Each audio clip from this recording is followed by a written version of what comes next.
স্মৃতি cartoon house.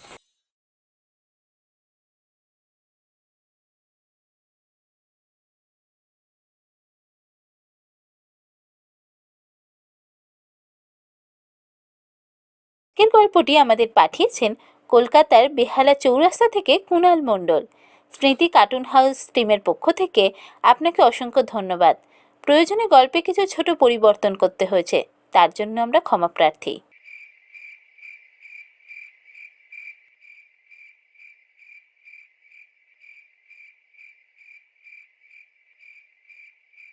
কিরে, তোদের আসতে এত দেরি হলো কেন আজ? আর বলো না মা, ও স্কুল থেকে আসতে এমনি আজ লেট হয়েছে। তারপর খাওয়ানো দাওয়ানো, তারপর তো আসবো, তাই লেট হয়ে গেল। ঠাম্মি, আমার গল্প বলো না। এখন নয়, আগে খেয়ে নেবে চলো দিদিভাই, তারপর গল্প শুনবে।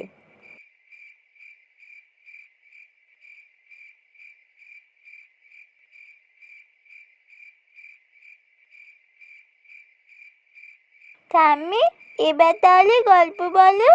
হ্যাঁ হ্যাঁ, এবারে গল্প বলবো। কিসের গল্প শুনবি? রাজা রানী, ভূত পেতনি? না, ভূতের গল্প বলো। ভূতের গল্প শুনবি? সে কি রে, ভূতের গল্প শুনলে তো ভয় পাবি। রাত্রিবেলা যদি ভয় করে, ঘুম না আসে। না, আমি ভয় পাই না। আমার একটা ভূতের গল্প বলো না ঠাম্মি। তাহলে শোন, একটা গল্প বলি। তবে এটা গল্প নয়, এটা একটা সত্যি ঘটনা, তোর দাদু জীবনের ঘটনা। অনেক দিন আগের কথা, তখনও তোর দাদুর বিয়ে হয়নি। পাড়ায় বন্ধু বান্ধবদের সাথে আড্ডা মেরে আর ওই নদীতে মাছ ধরেই দিন কাটতো। মাঝে মধ্যে সব বন্ধুরা মিলে যেত ভিন গায়ে যাত্রা দেখতে। বন্ধু মানে তো ছিল ওই পাঁচু মুদি, জগাই মাধাই, পুটিরাম আর মধুসূদন। তবে সবার থেকে মধুসূদনের বয়স একটু বেশি ছিল, কিন্তু তাতে কি, সেও তো দাদুদের দলেই বসে আড্ডা মারত। মধুসূদন গ্রামে একটা ছোটখাটো মিষ্টির দোকান চালায়। মধুসূদনের বাড়িতে ছিল তার বিধবা মা। তার নিজের ছেলেকে নিয়ে খুব চিন্তা। তাই একদিন তিনি তোর দাদুদের দলকে বাড়িতে ডেকে পাঠালেন। বাড়িতে সবাইকে ডেকে পাঠিয়ে কথায় কথায় তিনি মধুসূদনের বিয়ের কথা সবাইকে জানালেন। কোনো চিন্তা করো না খুড়িমা, তোমার ছেলের বিয়ে সমস্ত কাজকর্ম আমরাই করে নেব। আমরা সবাই মিলেই তোমার ছেলের বিয়ে দিয়ে দেবো, চিন্তা করো না। যাক বাবা, তোদের কথা শুনে আমি একটু নিশ্চিন্ত হলাম।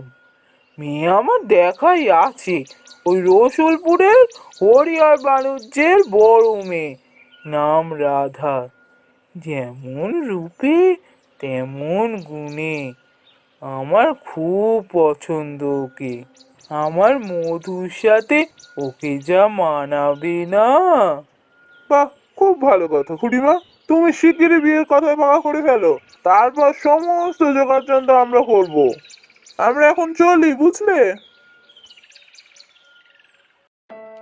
এই বলে তোর দাদুর দল মধুসূদনের বাড়ি থেকে চলে গেল। আর খুড়িমাও পরের দিনই রসুলপুরে গিয়ে মধুসূদনের বিয়ের কথা পাকা করে দিনক্ষণ স্থির করে ফিরল।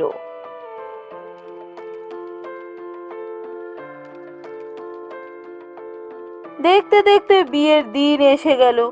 তোর দাদু তার দল বল নিয়ে বন্ধুর বিয়েতে আনন্দ করে, হই হুল্লোড় করে, কবজি ডুবিয়ে ভুড়ি ভোজ করবে বলে একেবারে রেডি। মধুসূদনের আত্মীয় পরিজন বলতে ওই গ্রামে কেউ ছিল না, তাই বরযাত্রীও তেমন কেউই হয়নি। ওই তোর দাদু আর তার দলবল, এরাই ছিল বরযাত্রী। এরই মধ্যে একদিন তোর দাদুরা সবাই মিলে গরুর গাড়ি ঠিক করতে গেল বরযাত্রী নিয়ে যাওয়ার জন্য।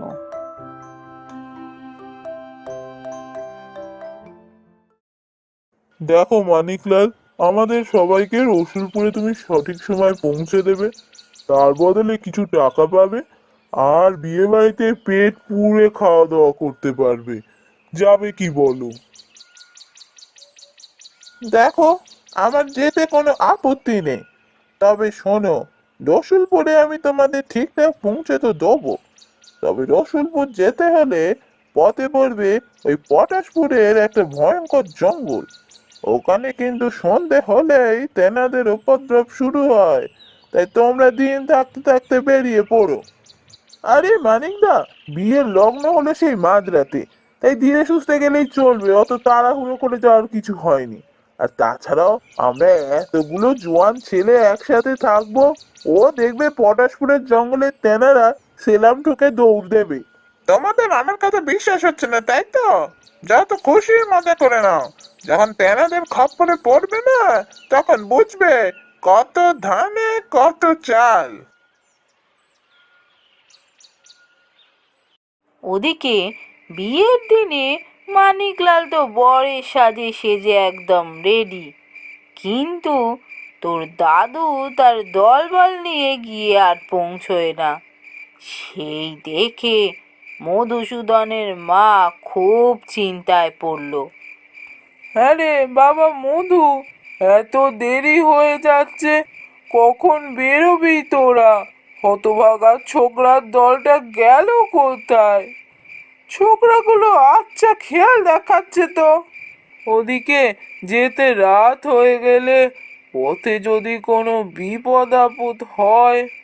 মা, তুমি এত দুশ্চিন্তা করছো কেন? এত চিন্তা করো না, ওরাই এলো বলে। দাদা বাবু, তোমাদের আমি অনেক করে সেদিনই বললাম যে সকাল সকাল বেরিয়ে পড়ো। রসুলপুর যেতে হলে পটাশপুরে সেই ভয়ঙ্কর জঙ্গলটা পড়ে, সেখানে তো তেনাদের উপদ্রব। আজ আর প্রাণ নিয়ে বাড়ি ফিরতে পারলে হয়। রাম রাম রাম রাম রাম রাম রাম রাম। মানিক, কি হচ্ছেটা কি? দেখছিস মা একে দুশ্চিন্তা করছে, তার মধ্যে আরো ভয় দেখাচ্ছিস।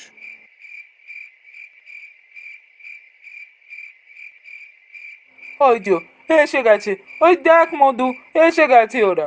হতভাগার দল, তোদের কি কোনো কাণ্ড জ্ঞান নেই? কখন আসার কথা আর কখন আসছিস তোরা? খুড়িমা, তুমি এত চিন্তা করতে কেন? মধুর বিয়ে বলে কথা, একটু তৈরি হয়ে তো যাবো বলো বিয়ে বাড়ি। থাক থাক, অনেক হয়েছে, আর কথা বাড়িয়ে লাভ নেই। ওহে মানিকলাল, চলো এবার, তাড়াতাড়ি আমাদের রসুলপুর পৌঁছে দাও, অনেক দেরি হয়ে গেছে। আসছি মা, সাবধানে থেকো। চললাম খুড়িমা, আসছি খুড়িমা, চললাম। দুর্গা দুর্গা। এরপর তোর দাদু আর তার দল বল মধুসূদন সবাই মিলে আনন্দ হাসি ঠাট্টা করতে করতে গরুর গাড়ি নিয়ে চলতে থাকলো। আকাশে চাঁদ তারার আলোতে আশেপাশে জায়গাটা বেশ সুন্দর লাগছিল, সাথে জোনাকি পোকার মিটি মিটি আলো, মৃদুমন্দ বাতাস, পুরো পরিবেশটাই বেশ মনোরম হয়ে উঠেছিল। কিন্তু কয়েক ঘন্টা পরে চারপাশের পরিবেশটা কেমন যেন পাল্টে গেল। ঘন কালো মেঘে আকাশ পুরো ঢেকে গেল, জোনাকির আলো আর দেখা যাচ্ছে না।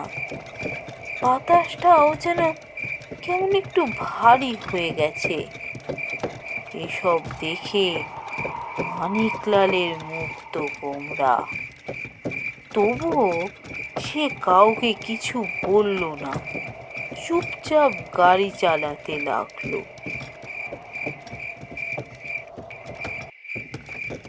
কি হে মানিকলাল, আর কত দূর? একটু তাড়াতাড়ি চালাও গাড়িটা, এদিকে তো রাত হতে চললো।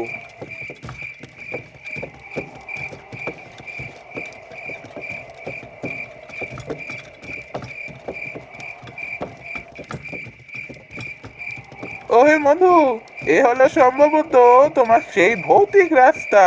তাই এর আদি অন্ত কিছুই নেই দেখছি। হা হা হা হা হা হা হা। যা বলেছিস ভাই। একদম ঠিক কথা বলেছিস ভূষণ। কিন্তু মানিকলাল কারুর কথায় কোনো উত্তর দিল না। সে নির্বিকার মুখে গরুর গাড়ি চালাতে লাগলো। আরো কিছুক্ষণ পর সবাই বসে বসে একেবারে অধৈর্য হয়ে উঠল।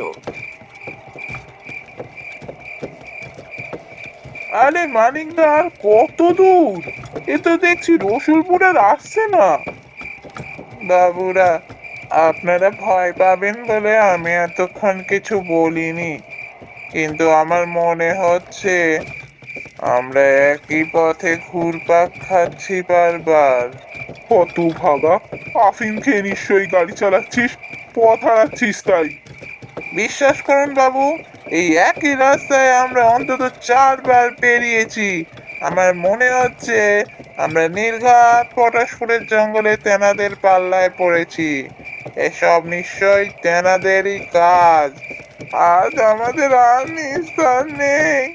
এই জন্যই আপনাদের বারবার করে বলেছিলুম, দিন থাকতে থাকতে পটাশপুরের জঙ্গল পেরিয়ে চলুন। আপনারা তো আমার কথা শুনলেন না। এবার বুঝুন ঠেলা। কত ভাগা, তুই পথ ভুল করছিস আর আমাদের ভুলভাল কথা বলে ভয় দেখাচ্ছিস। দয়া করে আমার কথা বিশ্বাস করুন বাবুরা, আমি মিছে কথা বলছি না। আমরা পটাশপুরের জঙ্গলের রাস্তায় এসে পড়েছি, আর তাই তেনারা আমাদের পথে ঘুরিয়ে ঘুরিয়ে মারতে চাইছে। আচ্ছা ঠিক আছে মধুসূদন দা, দাঁড়াও। আচ্ছা মানিকলাল, তাহলে আমাদের এবার কি করণীয় সেটা তো বলো। আমি জানি না বাবু, তবে বাবুরা, বিয়ে বাড়ি আপনারা এবার ভুলে যান। সারা রাত আমাদের এই গরুর গাড়িতে বসে নাম নাম জপ করতে হবে, যতক্ষণ না সূর্যোদয় হচ্ছে। সর্বনাশ করেছে, বিয়ে বলে কথা। শুধুমাত্র পৌঁছতে পারবো না বলে আমার হবু বউটা লগ্নভ্রষ্ট হবে। আর কি করবেন বলুন? আজ সারা রাত ধরে গাড়ি চালালেও আমরা তেনাদের হাত থেকে বেঁচে রসুলপুর পৌঁছতে পারবো না। আরে আরে, ওই দূরে দেখ তো, কারা সব যেন আসছে। 4-5 জন লোক হাতে লাঠি সোটা লন্ডন নিয়ে আমাদের দিকে আসছে দেখছি। এই, এরা নিশ্চয়ই ডাকাত, আমাদের লুট করতে আসে। ওরে বাবা, শেষ পর্যন্ত ডাকাতের পাল্লায় পড়লাম। কি হবে এবার? গরুর গাড়িতে তো সবাই ভীষণ ভয় পেয়েছে। শুধুমাত্র তোর দাদু ছিল খুব সাহসী।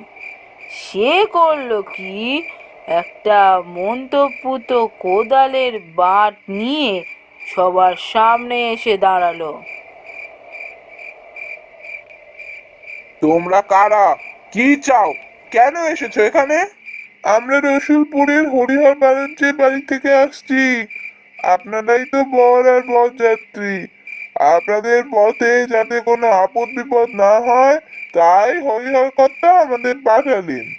আর এটা হলো পটাশপুরের সেই ভয়ঙ্কর জঙ্গল এলাকা, যেখানে তেনাদের খপ্পরে পড়লে সারা রাত আপনাদের পথে ঘুরিয়ে ঘুরিয়ে মারবে। আপনাদের আর বিয়ে বাড়ি পর্যন্ত পৌঁছতে হবে না। এই কথা শুনে তারা সবাই যেন হাঁপ ছেড়ে বাঁচলো। যাক বাবা, এবার অন্তত তারা বিয়ে বাড়ি গিয়ে পৌঁছতে পারবে। সারা রাত আর পটাশপুরের জঙ্গলে ঘুরে ঘুরে মরতে হবে না। কই হে মানিকলাল, এবার তাড়াতাড়ি বেরিয়ে পড়ো দেখি। আমাদের তাড়াতাড়ি বিয়ে বাড়ি পৌঁছে দাও, ওনাদের সাথেই চলো। অবশেষে সবাই মিলে বিয়ে বাড়ি গিয়ে পৌঁছলো। বিয়ে বাড়িতে তো সবাই বর আর বরযাত্রীকে খুব আপ্যায়ন করে বসালো। সবাইকে তো আপ্যায়ন করে বসালো, সাথে মিষ্টি শরবত সব এলো। তোর দাদুরাও সবাই মিলে মনের আনন্দে খেতে লাগলো। হঠাৎ এই ভূষণ, আমার না একটু পেয়েছে, একটু চনা। তোর দাদু মধুসূদনকে নিয়ে বাড়ির পিছন দিকে গেল। ওই পিছন দিকে একটা বাথরুম ছিল, সেদিকেই গেল। কাজকর্ম সেরে যখন তারা ফিরছে, তারা বাড়ির পিছনে এমন দৃশ্য দেখলো যা দেখে তাদের রক্ত হিম হয়ে গেল। সিতারা দিয়ে যেন একটা ঠান্ডা স্রোত নেমে গেল।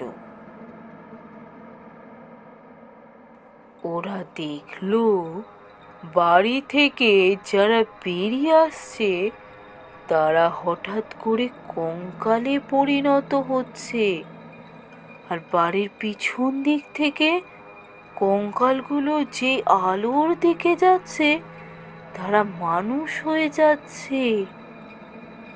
এই সব দেখে মধুসূদন তো ভয় থরথর করে কাঁপছে। তোর দাদু কোনো রকমে মধুসূদনকে টেনে ভেতরে নিয়ে গেল। ঘরে ফিরে এসে ওরা দুজন বাকি সবাইকে ওই কথাটা জানালো। এই শুনে তারা আর কোনো কথা না বাড়িয়ে কোনো রকমে সবার চোখ এড়িয়ে বাড়ির থেকে বেরোলো। তারপর যে যার মতো দৌড় দিল।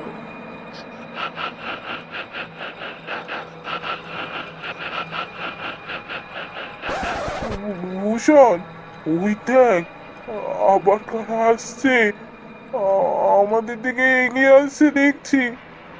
লাঠি সোটা হাতে আমাদের দিকে আসছে।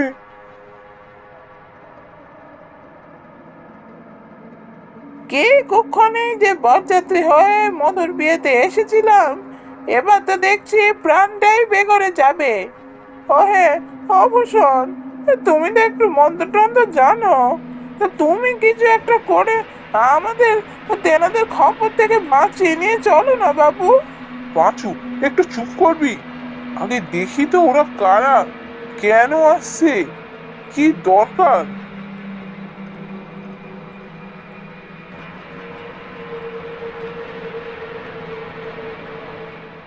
আপনারা কি বরযাত্রী মগরাহাট থেকে আসছেন?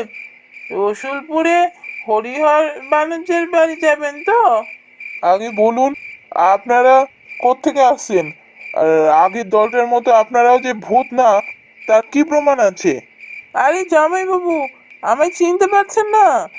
আমি হলাম আপনার একমাত্র শালা মনোহর। আপনার বিয়ের আশীর্বাদের সময় তো আপনি আমায় দেখেছিলেন, কথাও বলেছিলেন। কি চিনতে পারছেন তো? হ্যাঁ ভাই, তোমায় চিনতে পেরেছি। এবার দয়া করে এই ভুতুড়ে জায়গা থেকে আমাদের নিয়ে চলো। পথে এই পটাশপুরের জঙ্গলের কথা ভেবেই আমরা দলবল নিয়ে এসেছি। আপনাদের দেরি হচ্ছে দেখে আমরা ঠিক এই বিপদদারই ভয় পেয়েছিলুম। যাকে আর এই অমঙ্গলের জায়গায় দাঁড়িয়ে কথাবার্তা বলতে হবে না। ও হে মনোহর, এবার ভালো ভালো আমাদের বিয়ে বাড়িতে নিয়ে চলো তো, খিদে পেট ছুঁই ছুঁই করছে।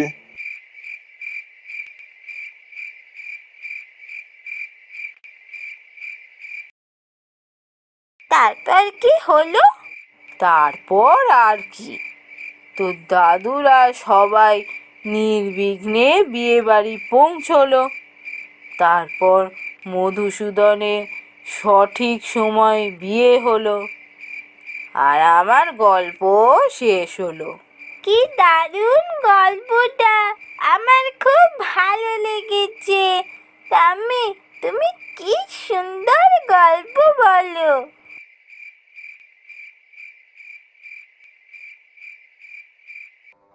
গল্প গল্পই বটে, এ যে আমার জীবনের এক ভয়ঙ্কর অভিজ্ঞতা।